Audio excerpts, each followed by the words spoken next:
Dear baby girl, I'm sorry that your father is not active inside your world. He doesn't commit to much but his music. Yeah, that's for sure. He's a narcissistic, misogynist living inside his songs. Try destroying families rather than taking care of his own. Should be teaching you timetables or watching Frozen with you. Or at your 11th birthday singing poems with you. Instead, he be in Turks paying for sex and popping perks. Examples that you don't deserve. I want to tell you that you're loved, you're brave, and you're kind. You got a gift to change the world and could change your father's mind. Because our children is the future, but he lives inside confusion. Money's always been illusion, but that's not the life he's used to. His father probably didn't claim him neither. History does repeat itself. Sometimes it doesn't need a reason. But I would like to say it's not your fault that he's hiding. Another child. Give him grace. This is the reason I made Mr. Morale. So our babies like you can cope later. Give you some confidence to go through something. It's hope later. I never want to hear you chase a man because it's feral behavior. Sitting in the club with sugar daddies for validation. You need to know that love is eternity and trumps all pain. I'll tell you who your father is. Just play this song when it rains. Yes, he's a hit maker, songwriter, superstar, right? And a deadbeat that should never say more life.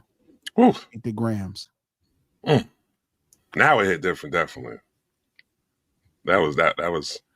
Shout out to Kevin Lee. One thing I avoided with streaming, I did not want to run a gossip show. I remember telling Pun and AD that they have a gossip show. Mm-hmm. And I didn't mean it as a shameful thing. I mean, it was a male gossip show. Ain't nothing but wrong if you that. are going to stream, it's going to be tough to not cover what's happening around things that affect hip hop. Now, although Drake is not hip hop, I know I've made that clarity. Because he makes rap songs and competes with other hip hop artists, right?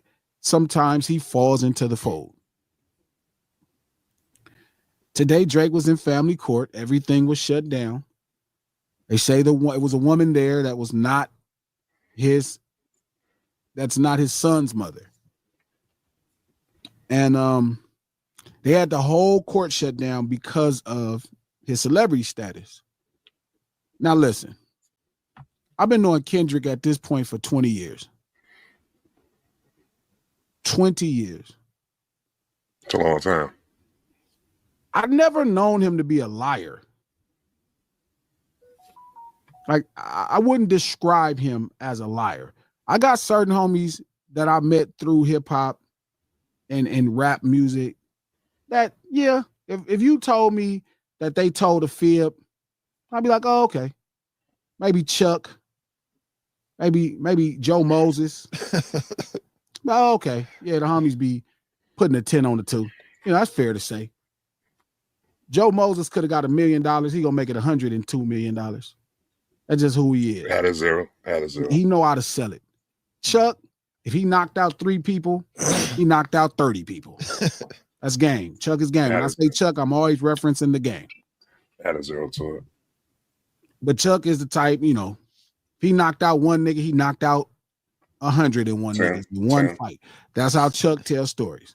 Add 2 knocked the nigga out.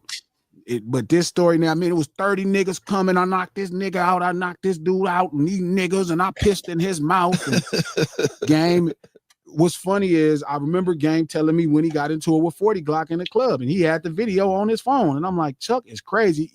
So there are certain people that are my brothers in hip hop that if you told me that they put a 10 on a 2, I'll be like, oh, for sure. That's right up some people alley. 10 on a 2. Because they not gonna flat out lie, but they'll for sure put a 10 on a 2. Kendrick Lamar has never really been one of those people. K-Dot is not like that. Usually if he tells me something, it's pretty accurate. Now, I don't judge him with music because, again, now this is an elevated move of entertainment. It's an elevated level of entertainment. So exaggeration, it's okay. So when I heard Meet the Grams, I was like, damn, this nigga got a kid? I remember being turned off when I heard Meet the Grams. I'm like, this shit is getting creepy. So cool. The beat alone was creepy. Yeah, The beat alone was a shout out creepy to ass Alice. beat. Shout out to Alchemist. That shit was hella creepy. I was like, this nigga think he like Murder, She Wrote or something, like, Alfred Hitchcock, he's sitting in there, like I could see him shooting that video in the corner, lit one light, a whole black room, one light, him sitting in a stool, just looking crazy, reading it like he reading it out of a book. And I was like, so when I heard, I was like, this is getting crazy. I think I'm about to log off of this battle. Y'all seen The Strangers? You definitely said that. Yeah.